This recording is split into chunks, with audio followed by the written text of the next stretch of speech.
Semaine, nous assistons à une rencontre au sommet, une rencontre historique, des retrouvailles inoubliables entre un père et son fils, entre Yaakov et Yosef. 22 ans de séparation. 22 ans. Yaakov croyait que son fils était mort. On lui avait ramené une tunique pleine de sang. On lui a dit, ton fils est mort. 22 ans où la Shrina s'est éclipsée de Yaakov. Nous savons que la Shrina ne réside que là où il y a de la simra, là où il y a de la joie. Et donc Yaakov, pendant toutes ces années, était accablé et triste d'avoir perdu son fils dans de telles conditions. Et ben, au Hachem, on vient lui annoncer en chanson, Od Yosef Rai ou Meler Bemitzrayim. Od Yosef Rai, non pas que ton fils est en vie, mais il est encore en vie. C'est-à-dire que, comme on l'avait expliqué la semaine dernière, que cette dynamique de Yosef, de Léosif, de rajouter, cette dynamique de toujours vouloir faire la volonté d'Akadosh Baruch Hu est encore là. Il est Meler Bemitzrayim. Il est Meler, il domine son Yetzer en Égypte. Comment s'est déroulée cette retrouvaille? Rachi nous explique que lorsque Yosef voit son père, évidemment, se jette dans ses bras, lui montre combien il aime, beaucoup d'émotions, beaucoup de sentiments. Yosef pleure. Normal. 22 ans. Il était 17 ans quand il a quitté. Se retrouver jeune adolescent, jeté en Égypte. Et là, il revoit son père. Et Yaakov, Rachi nous explique que Yaakov était en train de faire le Shema Israël. Je comprends pas trop bien Rachi. Yaakov, il est en train de faire le Shema. Ben pourquoi il n'avait pas fait cette fila du matin encore? Bien, peut-être c'est le soir, il devait faire Arvit. Je comprends pas, ça fait 22 ans que t'as pas vu ton fils. T'as trouvé ce moment-là pour faire le Shema. Ben, tu peux pas attendre encore 5 minutes. Tu vois là, tu vois que tu rentres en Égypte, tu vois le panneau là, bienvenue en Égypte. Tu vois la délégation égyptienne, ton fils qui t'attend. Attends 5 minutes. Prends ton fils, montre-lui combien tu l'aimes, combien il t'a manqué. Alors ça, c'est notre façon de penser. Où nous plaçons nos sentiments avant tout. Mais le Gourari nous explique pourquoi Yaakov a fait le schéma à ce moment-là. Extraordinaire. Il dit que Yaakov, Ishtam Yoshev Wali, Yaakov, s'aimait le symbole de l'intégrité dans le service d'Akadosh Baruch Hu. Un Oved Hashem, un serviteur d'Hachem. Qu'est-ce qu'il fait un serviteur?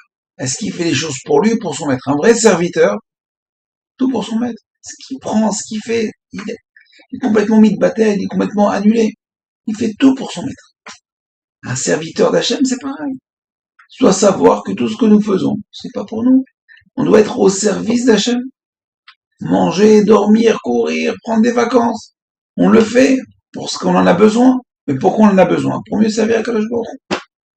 Et donc nous explique le Gourarié que Yaakov est en chemin pour retrouver son fils. Imaginez la joie qui monte, l'adrénaline, les émotions. Il dit qu'est-ce que je veux lui dire, bref, on peut même pas imaginer ce qui se passe dans la tête de Yaakov. Et Yaakov se reprend et dit attends, et toute cette joie là, cette joie, ce kiff, je vais revoir mon fils. Attends, je vais le prendre pour moi. Je suis serviteur d'Hachem, moi j'ai la carte d'Hachem. Donc c'est pas pour moi. Je dois la mettre au service d'Akadosh Baruch Hu. Donc comment je vais pouvoir orienter, comment je vais pouvoir convertir cette joie pour Hachem? Je vais dire le Shem. Je vais prendre sur moi, Kabbalat Ol Malchut Shamayim, prendre sur moi le joug divin. Déclarer l'unité d'Hachem avec toute la joie possible. Donc 22 ans de séparation, les retrouvailles, la joie extraordinaire, Yaakov oriente cette joie au service d'Akadosh Baruch Hu. Quelle leçon on apprend de Yaakov? En fin de compte, c'est le Shulchan Aruch nous dit que au Siman Resh Lamed Aleph, que tous nos maasim, tous nos actes doivent être orientés, les Shem Shamayim, manger, dormir. Très intéressant de voir ce Siman dans le Shulchan Aruch. D'accord, mais quant à Yosef, Rachim dit que Yosef, lui, il n'a pas fait le schéma. Il a vu son père, il a pleuré, il a beaucoup pleuré. Moi, toi, Yosef aussi, Yosef Tzadik. Yosef, il connaît cette règle, il a dû l'apprendre dans la maison de son père. Que tous nos faits et gestes doivent être pour Hachem. Vous allez bien, ouais. Yosef, il a tout mis pour Hachem. Pourquoi? Parce qu'il avait devant lui maintenant, il devait accomplir une mitzvah, celle de Kiboud Av. Donc il n'allait pas faire une khumra, quelque chose en plus, genre je vais faire le schéma comme ça. Attends, là maintenant tu as une vraie mitzvah devant toi. Cette mitzvah-là, qui est-ce qui te l'a ordonné? C'est Akadosh Baruch Hu. Donc ne cherche pas de faire quelque chose en plus, fais d'abord l'essentiel. Et ça on apprend de Yosef. Donc lui il s'est occupé de son père. Il s'est occupé de sa mitzvah. Et ça c'est la volonté d'Akadosh Baruch Hu. Donc on voit ici de cette rencontre on pourrait la raconter version Disney, tout est beau, tout est gentil, la belle musique derrière, ils s'enlacent, ils s'embrassent. On va voir le côté Torah. Comment un juif, comment nous, on doit se comporter. De Jacob, orienter nos sentiments. Orienter nos sentiments.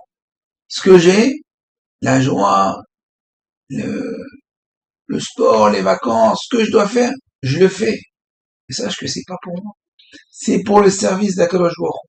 C'est pour mieux servir Hachem. Donc là, j'ai de la joie, j'accumule de la joie, Shema Israël. Et Yosef, on discerne l'essentiel. Savoir quand tu dois embrayer pour la mitzvah, quand on doit embrayer pour la khumra, et pas une au détriment de l'autre. Donc de Yaakov et Yosef, on apprend deux fondements essentiels dans notre service d'Akadosh Baruch Hu.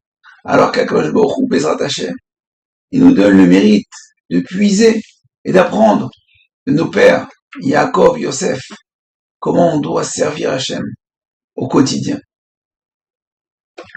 Et qu'on ait le mérite de pouvoir faire ça, de passer de la théorie à la pratique. Alors je vous dis bon travail, Shabbat Shalom,